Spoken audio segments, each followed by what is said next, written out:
Chad Klosterman here, aka the TBI-Guy speaks. If you recall last week I said that I would show you some of the things that I have that I use to help me live life with one arm.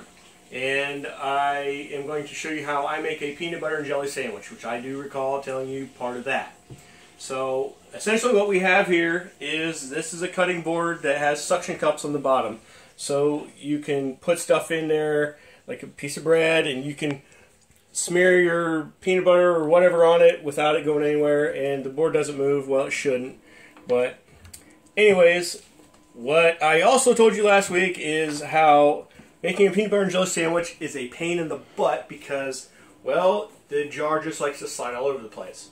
So what I did with my cutting board here is I put in 2 lag bolts and 2 rubber bands, so that way, and also these actual rubber fuel hose to hold it steady so it doesn't spin on me. And boom, voila, just like that, I have something that doesn't move away from me when I'm going to make my peanut butter and jelly sandwich. If that is what I'm going to make for my lunch for the next day. It makes it work out nice and easy because I can slap my peanut butter on there, the jar doesn't go anywhere, and I can obviously spread it without losing my bread.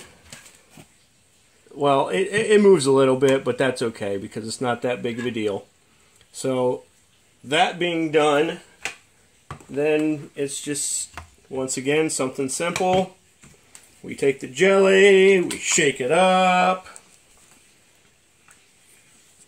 squirt it on there. Doesn't want to come out.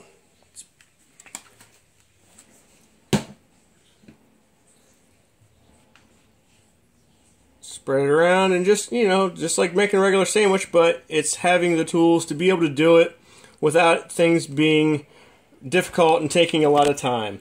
And tell what these are for. These are little, like little stakes, nails. They're not really stainless steel, but because they're stainless steel, but they are there in case you need to hold something like an apple or a block of cheese, so that way you can cut it, or you can slap it on there, you can cut it, and everything will be fine and dandy. So that way you don't have too big of an issue with that aspect of your cheese moving around or whatever it is that you are trying to cut. And we'll get it, go back down again. Cut it in half, and I mean, it's a simple device, and I just happen to take this simple device and make it a little bit better and easier for me to have more functionality out of it.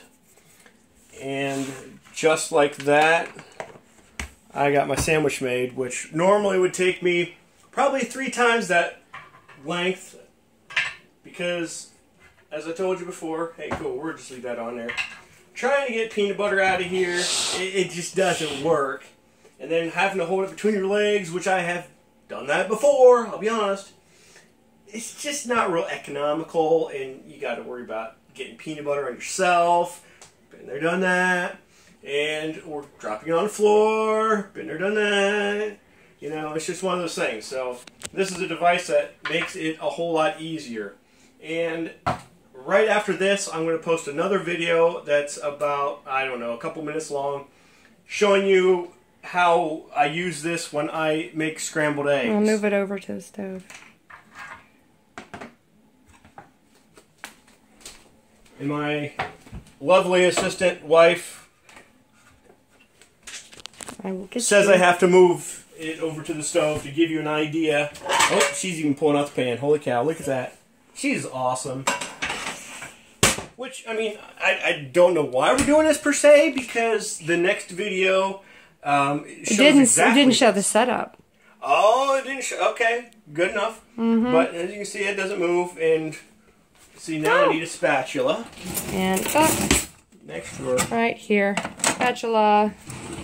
See, without this, and you're doing eggs, okay, and it doesn't move now, of course, because there's nothing in it. But when you're doing eggs and you're trying to move them around, you know, to scramble them, because they're scrambled eggs, the pan just moves and spins, and it makes it really hard.